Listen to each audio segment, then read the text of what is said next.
Dia mampu menghasut belasan warga pribumi untuk berjuang melawan Belanda. Namun tentu jumlah mereka tidak sebanding dengan tentara Belanda. Maka dari itu, Sakera mencoba untuk menyerang secara diam-diam.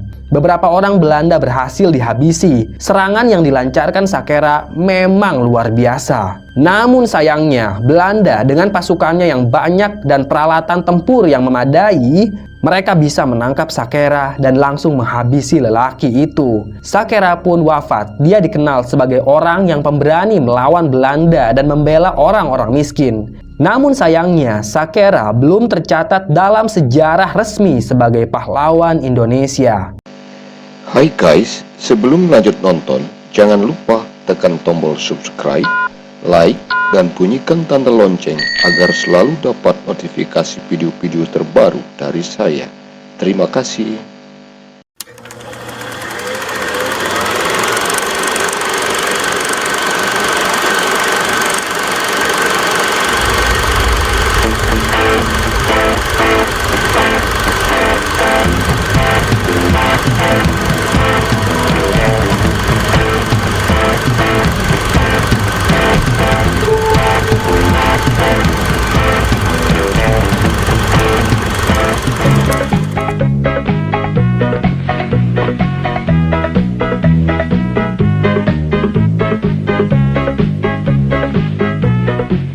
Pekerja di perkebunan tebu tampak sedang sibuk memanen batang tebu yang sudah matang. Para pekerja tersebut berasal dari berbagai suku. Ada orang Jawa, Sunda, Lampung, dan Kalimantan. Mereka datang ke Jawa Timur untuk mencari nafkah. Lalu mereka pun bekerja sebagai buruh perkebunan tebu milik pemerintah Belanda. Di antara para pekerja itu ada seorang mandor asal Madura yang sangat pemberani dalam memperjuangkan hak rakyat jelata. Beliau adalah Sakera.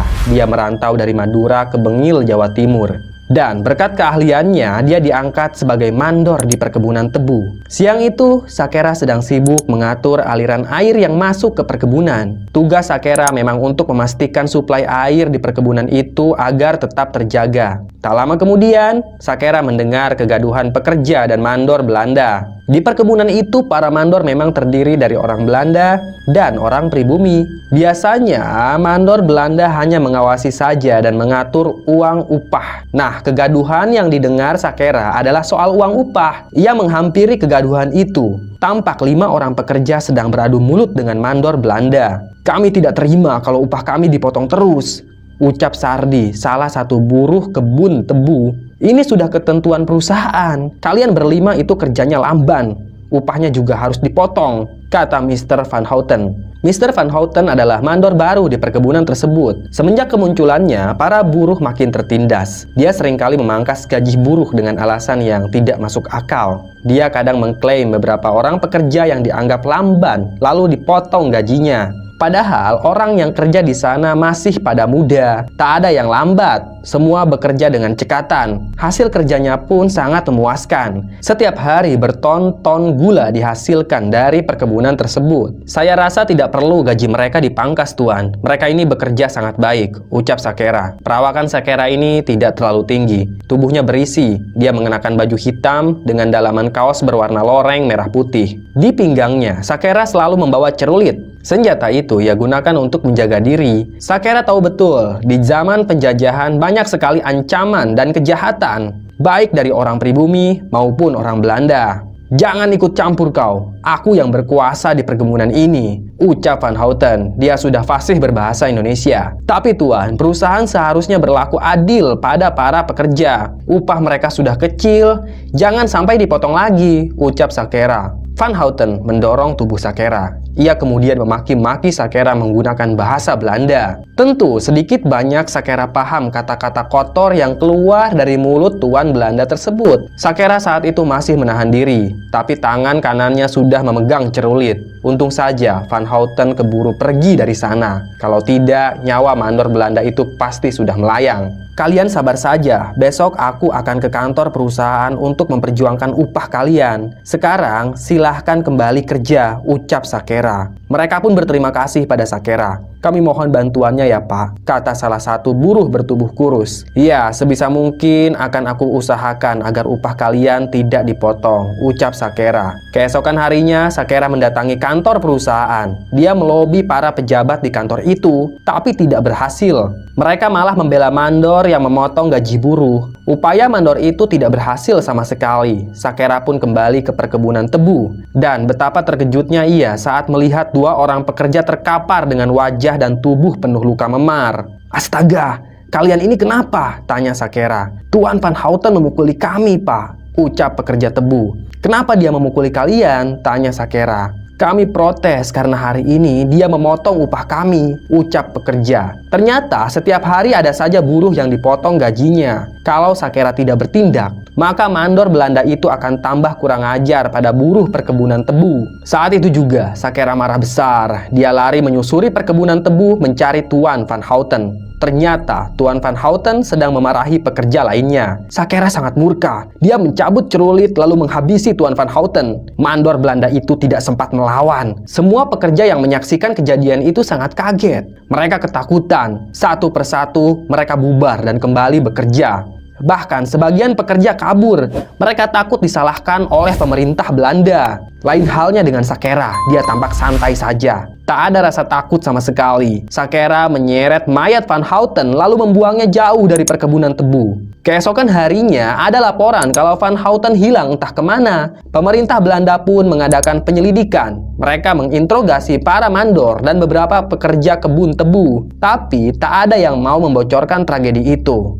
Namun, lambat laun, tim investigasi Belanda berhasil mengungkap tragedi tersebut. Mereka bahkan berhasil menemukan mayat Van Houten yang sudah membusuk. Ada salah satu mandor pribumi yang melaporkan kejadian tersebut. Mandor itu berhasil dibujuk oleh Belanda sehingga dia melaporkan pelaku yang telah menghabisi nyawa Van Houten. Sore itu juga, Sakera ditangkap oleh Belanda. Dia sama sekali tidak bisa melawan. Kedua tangannya diborgol. Dia dibawa ke pengadilan dan dihukum penjara seumur hidup. Namun, Sakera sama sekali tidak menyesali perbuatannya itu. Dia sangat berani karena Belanda sudah semena-mena terhadap kaum pribumi. Penjara Belanda yang ditempati Sakera sangat tidak layak. Ruangan penjara itu lembab dan bau. Dia juga jarang dikasih makan. Sehari hanya sekali, itu pun hanya nasi saja. Sakera tidak mau hidupnya dihabiskan dalam penjara. Dia berusaha untuk kabur dari sana. Maka di malam ketiga, Sakera berhasil menjebol dinding penjara. Dia tidak menggunakan alat apa-apa. Sakera hanya meninju dinding itu sampai jebol. Dan hebatnya lagi, ia hanya melayangkan sekali tinjuan saja. Sakera memang sakti dan luar biasa. Dinding penjara itu pun jebol. Kemudian para penjaga panik. Mereka berhamburan ke sel Sakera. Ada 3 orang polisi Belanda yang melesatkan tembakan ke arah Sakera. Namun tidak kena. Sakera berhasil memanjat dinding penjara lalu lompat dari atas dinding itu. Dia pun kabur ke tengah hutan. Kemudian puluhan personil polisi Belanda mengejarnya. Mereka menghujani Sakera dengan tembakan. "Berhenti!" teriak salah satu personil polisi. Dia mengacungkan lengannya ke atas, memberi aba-aba pada anggotanya agar berhenti menembak. Kini mereka ada di tengah hutan yang gelap. Hanya lampu senter jadul yang menjadi penerang mereka. Sesekali mereka mengayunkan cahaya lampu itu ke segala arah untuk mencari keberadaan Sakera. Dan tak lama kemudian terdengar bunyi kresek dari semak-semak. Segera polisi Belanda itu menghujani semak-semak dengan peluru. Namun yang keluar adalah babi hutan. Ukurannya cukup besar. Babi itu terkapar tak bernyawa di atas semak-semak. Komplotan Belanda itu berdecak kesal. Mereka melanjutkan pencarian. Tak ada yang tahu kalau Sakera ternyata bersembunyi di antara dahan-dahan pohon. Dia naik ke atas batang mahuni dan tak ada yang tahu persembunyiannya. Sakera bahkan sempat melihat komplotan Belanda itu melintasi pohon mahoni. Singkat cerita, menjelang pagi, Sakera turun dari pohon mahoni.